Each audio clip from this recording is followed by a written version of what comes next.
में आता है।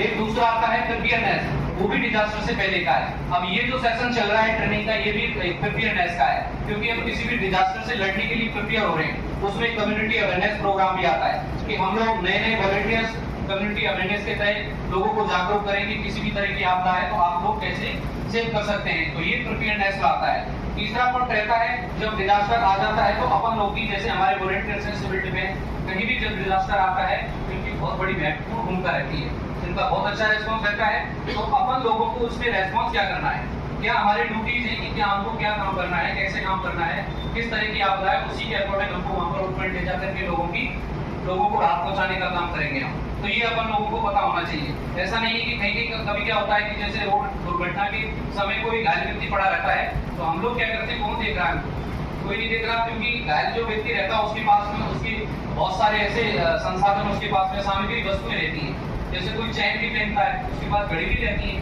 फोन रहता है, पर्स में उसके पैसे भी रह सकते हैं। तो हम लोग क्या करते हैं, जैसे लालच आ जाती है कि नहीं कोई नहीं देख रहा, इसके जेब से निकालो। तो ये वॉलंटियर्स की या किसी भी व्यक्ति की लालच नहीं होना चाहिए। वहां पर एक अच्छा ऑनेस्ट, ईमानदार और एक लॉयल रह करके आप लोगों को वहां पर काम करना है। तो ये भी उसी में आता है। ये क्या, रिकवरी जब डिजास्टर आ जाता है तो जो भी वहां पर स्थान है उसको हम लोग पहले जैसी स्थिति में किस तरीका से लाएं, हम ऐसा प्रयास करें, ऐसा कोऑर्डिनेशन या कोऑपरेशन हम गवर्नमेंट के सहायता मुहैया कराएं उनके लिए। अगर कोई जैसे कि प्रभावित हुआ है, उनकी कोई डैमेज हुई तो उनको फर्स्ट एड की सुविधा कराएं, एम्बुलेंस बुलाएं, इमोशनल सपोर्ट दें, या उनके लिए कोई खाने की वस्तु है, ऐसी कोई वस्तु की जरूरत है तो आप लोग उनको रिकवरी कराएं। ये 4 बिंदु डिजास्टर साइकिल का होता है और उसमें सारा डिजास्टर आ जाता है 4 बिंदुओं में। लेकिन अब यहाँ पर हम सबसे पहले भारत पाक की जो तनाव की स्थिति है, ऐसी अगर वर्तमान भविष्य में कभी भी ऐसी स्थिति बन जाती है जब 2 देशों के मध्य तनाव की स्थिति बनती है तो हम लोगों को कैसे प्रिपेयर पहले रहना है। तो उसमें एक पहला बिंदु है अलर्ट। ऐसी स्थिति में हम लोगों को रहना है, सतर्कता, अलर्ट रहना है। वो अलर्ट और सतर्कता में ये रहता है कि आपको अगर गवर्नमेंट के द्वारा गाइडेंस जारी हो जाती है उन दिशा निर्देशों का आप लोगों को पूर्ण रूप से पालन करना है, जिसमें ये रेड सायरन होता है, ब्लैक आउट है।